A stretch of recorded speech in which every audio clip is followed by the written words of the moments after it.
नमस्कार, कृषि जागरण से मैं कनिष्का शर्मा। अभी बिहार से हमारे साथ एक किसान जुड़े हैं। चलिए उनसे बातचीत करते हैं और उनकी खेती के सफर के बारे में जानते हैं। नमस्कार सर। नमस्कार मैडम। सर अपना नाम बताइए। जानकी रमन प्रसाद सिंह। सर खेती में आपका सफर कहाँ से शुरू हुआ?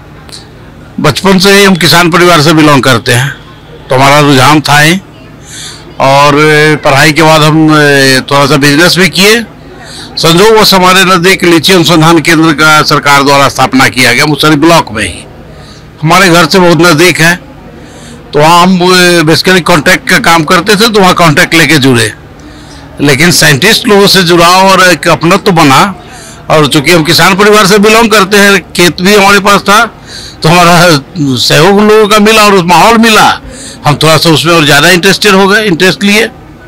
सर लीची की कौन सी प्रजाति का आप उगाते हैं? वहाँ पे आपको बिहार में सबसे ज्यादा शाही और चाइना दो वेराइटी होती है। शाही शुरू में आता है, चाइना बाद में आता है। सर इन दोनों में से उत्पादन किसका ज्यादा होता है? उत्पादन दोनों का कमोबेश बराबर है। चाइना में अल्टरनेट होता है, एक साल गैप लेता है, कम फलन आता है। शाही में हर साल फलन आता है, मेहनत के अनुरूप। और खेती मूलतः डिपेंड करता है कि मिट्टी कैसा और मेहनत आप कैसा कर रहे हैं। सर जब आपने स्टार्ट की थी, खेती में आए थे, तो कोई तकलीफों का सामना करना पड़ा था? सामना मैडम इसमें क्या होता है कि बीमारियां बहुत ज्यादा नहीं है, मार्केटिंग का प्रॉब्लम है किसान को। और इसका शॉर्ट पीरियड का फल है, 15 दिनों का ही फसल है, तो उतने दिनों में ही मार्केटिंग में आपको जो मिलना है मिलेगा। और मूलतः शुरू में व्यापारी लोग छोटे छोटे किसान से खरीद लेते हैं, जिसका उनको लाभ नहीं मिलता है। दूसरा क्या, प्रकृति के कारण जो नुकसान होता है उसके लिए सरकार से अभी तक कोई भी इंश्योरेंस का व्यवस्था नहीं किया गया, लीची पे खास तौर से।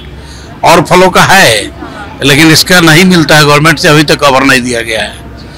धीरे धीरे इसका बाहर में भी एक्सपोर्ट की व्यवस्था हो रही है, लोग कर रहे हैं। लेकिन सबसे ज्यादा समस्या प्राकृतिक समस्या है इसका, और कुछ नहीं। इस फल को दूसरा कोई बीमारी उतना परेशान नहीं कर रहा है, सबसे ज्यादा प्राकृतिक आपदा के कारण होता है इसमें, तो किसान को बहुत नुकसान झेलना पड़ता है। सर अभी आप मार्केटिंग के लिए क्या चीज अपना रहे हैं? अब तो बाहर की मार्केट में लीची जा रही है ना, मुजफ्फरपुर लोकल मार्केट में तो सेल है नहीं। और दूसरा क्या, लीची अनुसंधान के माध्यम से अब उसका दूसरा रूप में भी लोग प्रोडक्ट बना लिए।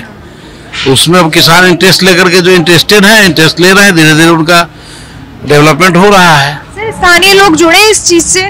हाँ, स्थानीय लोग अब जुड़ रहे हैं। सर उनको कोई फायदा मिल रहा है आपके साथ जुड़ने से? फायदा, अब लोग संगठित होकर के व्यवसाय कर रहे हैं, तो लाभ मिल रहा है ना। सर युवा किसानों को क्या मैसेज देना चाहेंगे? युवा किसानों को कहेंगे कि वो जो शुरू से हम लोग का आ रहा है कल्चर कि एक पीढ़ी लगाए और 3 पीढ़ी उसका फायदा लिया, उसको छोड़ दें। अब थोड़ा सघन बागवानी की ओर ध्यान दें और इंटरक्रॉपिंग भी करें। ये नहीं कि लीची लगा करके सो गए, कि जब तक आप दूसरा फल भी बीच में नहीं लेंगे ना, तो आपको उचित मुआवजा नहीं मिलेगा। तो फिर आप कहेंगे कि मेहनत की है, पूंजी लगाए, मुनाफा नहीं मिल रहा है। सही है सर। सर MO5 में आके कैसा लगा? हमें तो अच्छा लगा। ऐसा प्लेटफॉर्म होना चाहिए कि किसान को एक दूसरे से मिलने का अवसर भी मिलता है। और हम अब तो ऐसा नहीं रहा कि दूसरा फसल दूसरे जगह का कोई नहीं है, हम लोग आपस में समझ बनाएंगे तो दूसरा फसल भी कर सकते हैं। सर यहाँ आके अलग अलग किसानों से मिले तो कैसा लगा? वही तो अनुभव अच्छा लगा है ना, कि इसका एक प्लेटफॉर्म कृषि जागरण के माध्यम से अपने देश के किसानों को मिल रहा है। यह कार्यक्रम हर साल होना चाहिए, स्टेट वाइज भी आप कराइए मैंने। जरूर होगा सर, आप जैसे किसान जुड़ेंगे तो बिल्कुल होगा सर। और थैंक यू सर अपना कीमती वक्त हमें देने के लिए। धन्यवाद सर।